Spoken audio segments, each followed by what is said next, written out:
أعوذ بالله من الشيطان الرجيم بسم الله الرحمن الرحيم وصلى الله على محمد وآل بيته الطيبين الطاهرين المعصومين. Dear brothers and sisters, in this session I am going to explain the rules of the obligatory ghusl or the obligatory bath.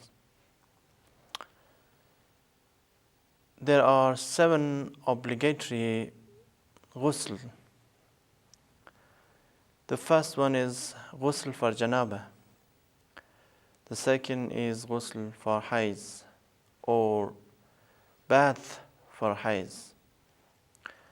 Haiz is of course the monthly menstrual blood. And the third one is ghusl for nifas. Nifas means the child birth bleeding or the bleeding which occurs after a woman gives birth to a child. The fourth is ghusl for istihaza. Of course, is the irregular blood which a woman discharges sometimes, of course, even when a woman is young or when a woman is old, she might discharge irregular blood. So after getting purified of the blood, she must perform ghusl. And of course, ghusl of istihaza is the 4th obligatory bath. The 5th obligatory bath is the bath or the ghusl for touching a dead body. If you touch a dead body when it is cold or when it has turned cold, then it's necessary to perform ghusl after you touch the dead body. And the 6th, of course, obligatory bath is the ghusl for a dead body. When someone dies, it is obligatory on every Muslim to give the dead body a bath or to wash the dead body, a ritual bathing.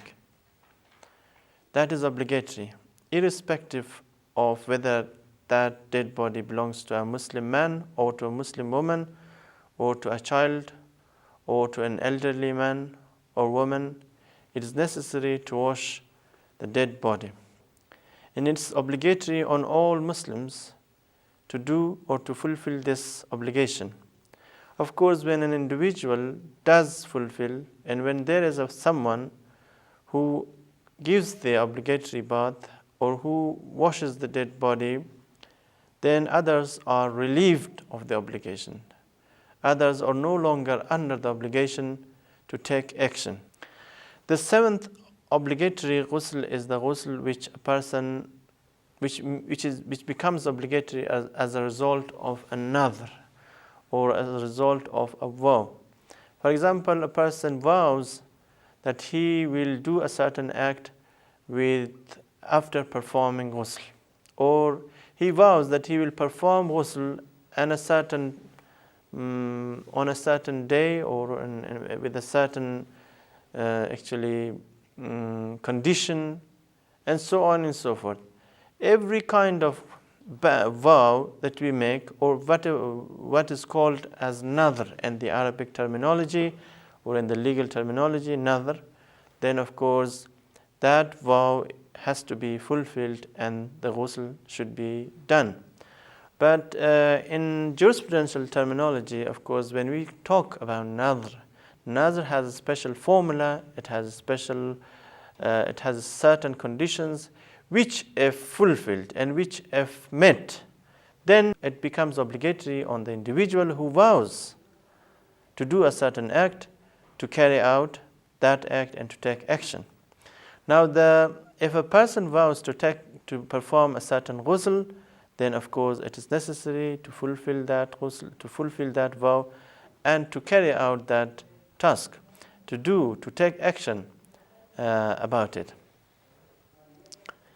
Now, dear brothers and sisters, in the previous session, I just pointed out a few rulings or a few rules regarding ghusl, and I focused for a minute or two on the rules regarding ghusl janabah. It is a very important issue, and there are many people who still don't know how to perform ghusl, and there are many people who even do not know that ghusl janabah is obligatory.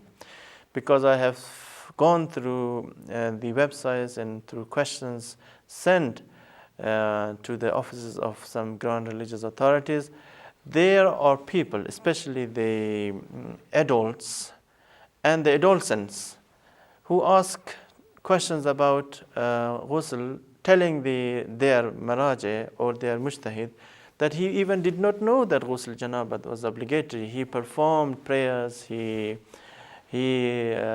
observed fast, not knowing that he had to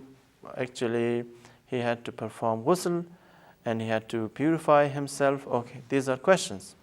And of course, we have to clarify these issues, and we have to elaborate on these as much as we can. Now, when it comes to the rules of janabah, as I said, janabah takes place in two ways. First of all, it is the sexual intercourse. There's no doubt about the sexual intercourse. When a person has sexual intercourse, it is necessary for him or her to perform ghusl janabah. Of course, by sexual intercourse means the penetration of the sexual organ. And of course, if a man has penetrated his sexual organ to the point of circumcision, then ghusl is obligatory. I should tell you that full penetration of the organ is not necessary. If a man penetrates or inserts his sexual organ to the point of circumcision, then ghusl becomes obligatory. Both the woman and the man should perform ghusl janabah. If you, for example, have some intimate relationship with your wife and you doubt whether actually the penetration took place or not, or whether the sexual organ was inserted to the point of circumcision or not, then in this case you are not supposed to perform ghusl janabah. You are relieved of obligation and there is nothing to do. Now, this is the ruling regarding ghusl janabah and the ruling regarding sexual intercourse. Of course, there are other ways of entering the state of janabah also, and that is if a man ejaculates. If men, of course, sometimes they masturbate and they commit this haram act, and sometimes, of course, they have wet dreams, and sometimes the semen comes out, the ejaculation takes place by itself. So there are occasions when a man has not had sexual intercourse, but of course he is still under the obligation to perform ghusl janabah.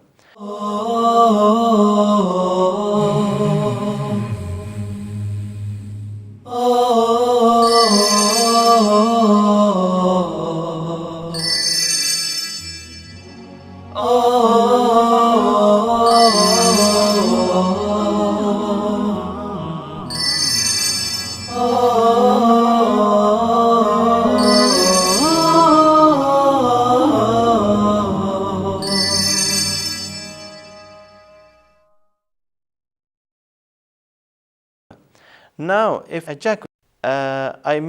he sees semen coming out of his sexual organ, then it is necessary for him to perform ghusl janaba. Now, if semen comes, it does not make any difference whether the semen comes in a large quantity or a small quantity, whether it comes with lust or without lust. If it is indeed semen, then ghusl becomes obligatory, or the bath becomes obligatory. When one, of course, when you cannot ascertain whether the fluid which was emitted is semen or urine, or maybe it is precum, then of course the ground religious authorities have explained. They have given a general criterion, a general principle by which you can, of course, ascertain the type of fluid that has come, and of course you can even ascertain your obligation. You can determine what you can decide about whether you should do ghusl or not. Of course, the scholars, the religious authorities have said that if semen is thrown out with lust, if the body is slackened, then that signifies, that is an indication of the fluid being semen. If the fluid is thrown out with lust, this is one condition. And the other one is, if the body is slackened, this is another sign and another condition. Now, if these two conditions are there, and if you know that these two conditions are with you, then of course that is a sign of the semen, of the fluid being semen. And of course, if none of these two conditions are there, and if you just feel that there is some liquid or some fluid coming out, then not every liquid, not every fluid is semen. Now, I give you examples. There are people who are aroused sexually when they go out in public, when they see women, or when they look at pictures. So they are sexually aroused. They get sexually excited as a result of this sexual excitation or excitement. Then, of course, there is some liquid on his organ. Of course, that is called precum, and that is not najis, that is not impure. You are not supposed to perform ghusl.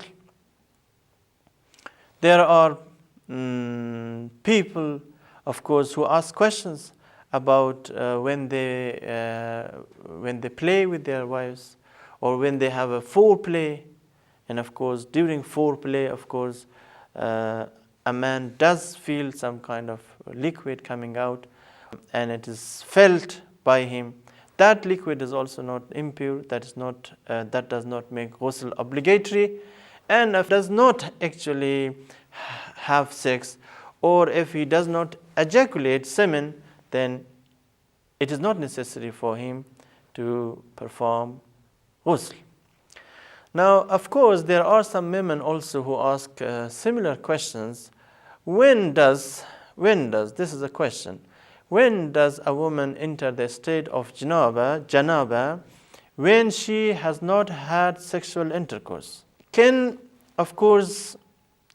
a woman actually ejaculate or not? Or does she reach the pinnacle of sexual pleasure without sexual intercourse? And what are the signs, what are the indications by which we can understand, or by which a woman can understand that she has entered the state of janaba? The ground religious authorities have said that if a woman reaches orgasm means the climax, or the pinnacle of sexual pleasure, the ultimate point of sexual pleasure. And of course, meanwhile, she discharges some liquid, some fluid, and there is secretion on her body, she feels that she has become wet after, of course, or during orgasm, then that liquid is impure, and of course the emission is impure, and that emission is a sign of janaba. So it is necessary to take notice of two things. One is orgasm. Orgasm is necessary. If a woman discharges fluid without orgasm, just sometimes, of course, some women do discharge fluid without actually fancying, without thinking about men, about sex and such things. Of course, they have emissions, they feel some kind of discharge. Of course, that discharge is not considered to be impure, and the woman is not under the obligation to perform ghusl janaba. But if she starts fancying, if she starts thinking about men, or maybe watching something, or playing with her husband, and if she reaches the climax and then she discharges fluid, or she has emission, and then this is a state of janaba, and she must perform ghusl janaba. Now, dear brothers and sisters, of course, when a person enters the state of janaba, and when he ejaculates, or when he has had sexual intercourse, he must do istibra, means that he has to go to the toilet and he has to urinate. And of course, urinating is the only way through which a person can make sure that there is no semen left in the urinary passage. So in order to make sure that there is no semen, then he has to go and urinate, and that is the only way he can purify himself of semen only. And if after urinating he feels some kind of liquid coming out, then of course that liquid is not considered to be semen, and of course he will not be under the obligation to perform ghusl janaba. Dear brothers and sisters, when a woman or a man enters the state of janaba, there are some certain acts that he has to, or she has to, take notice of. And that is, he cannot do certain acts. He cannot, for example, approach certain things when he is in the state of janaba. There are 5 things, of course, that are haram for a person in the state of janaba.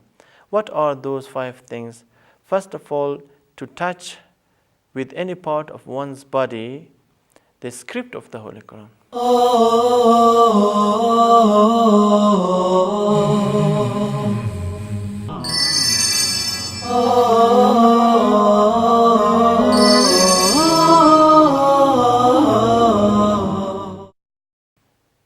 The names of Almighty Allah, of the Holy Prophet, and the Imams, and Lady Fatima, salamullahi alayha. It is haram to touch with your fingers or with any part of your body these names and the scripts of the Holy Quran. And the second thing is that it is haram for a woman and a man to enter Masjid al-Haram and Masjid al-Nabi. Entering these 2 mosques is haram, even though you might be passing from one gate and going out from another gate, then that is, even in that case, it is haram. And of course, the third thing which is haram is to stay or to halt in any other masjid, in any other masjid. It could be your local masjid, it could be any masjid that is known to be masjid. Not an Imam Bargah, of course. An Imam Bargah is not a masjid, of course. It is a Husainiya. In Urdu they call it Imam Barga, and in Persian they call it Husainiya, and in other languages they may have other words. But a masjid is a mosque for which the formula of the mosque has been recited. It has been considered formally as a mosque. In that case, it is haram to stay or to halt in that mosque. And of course, the fourth haram action or thing for a person in the state of janaba is to enter a mosque with an intention of lifting away something or placing something in that mosque. It is haram to place in the mosque something. If you are in the state of janaba, do not take up, do not place anything in the mosque, and it is haram for you to do that. And of course, the fifth haram action is to recite those verses which contain the obligatory sajda. I think I have mentioned this also, that when a person is in the state of janaba, or when a woman is in the state of impurity, she might be in the state of hayd, she might be in the state of nifas, or she might be in the state of impurity, any impurity. In that case, insofar as she is in the state of impurity, she cannot recite the 4 verses that contain obligatory sajda. Of course, some scholars have said that you cannot even recite the whole surah, the whole chapter in which there is an obligatory sajda. But some other scholars, like Grand Ayatollah Sistani, says that it is haram to recite only those verses which contain obligatory sajda. Now, what are those obligatory verses and what are those chapters in which there is an obligatory sajda?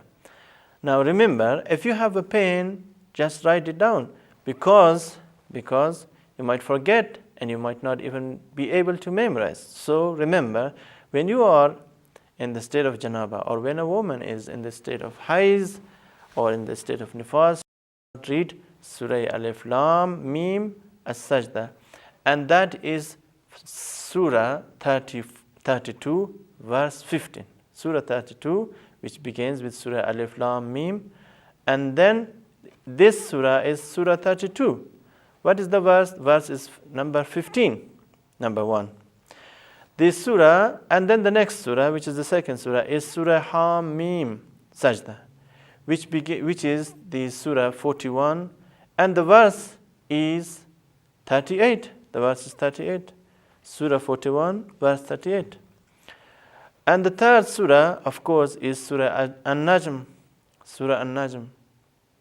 Now, what is the number of the surah? The number of surah is 53. And what is the number of the verse? The number of the verse is 62.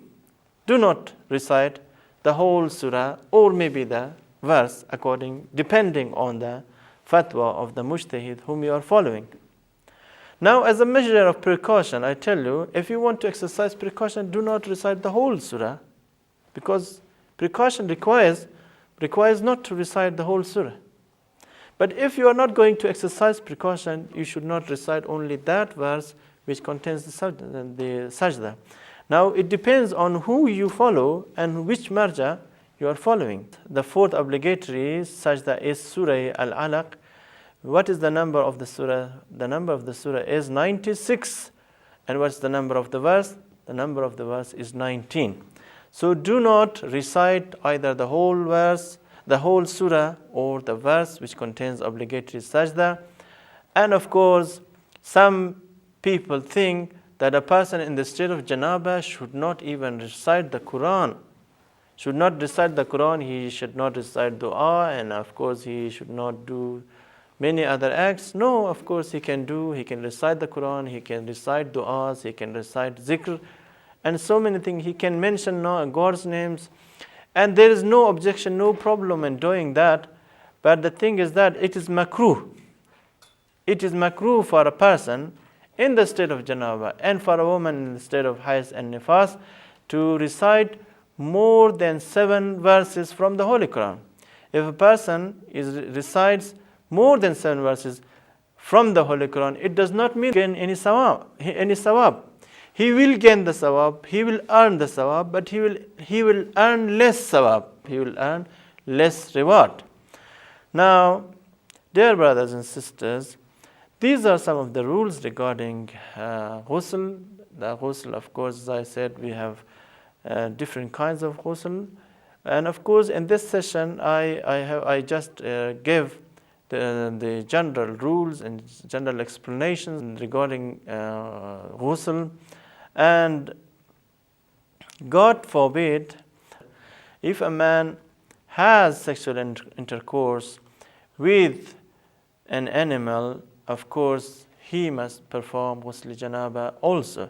Even if he did not ejaculate, even if he did not have reached an orgasm, then it is necessary for him to perform ghusl janaba. Ghusl janaba is obligatory for the person who God forbid has had sexual intercourse, or who has penetrated his sexual organ, and of course he has had sex with the animal.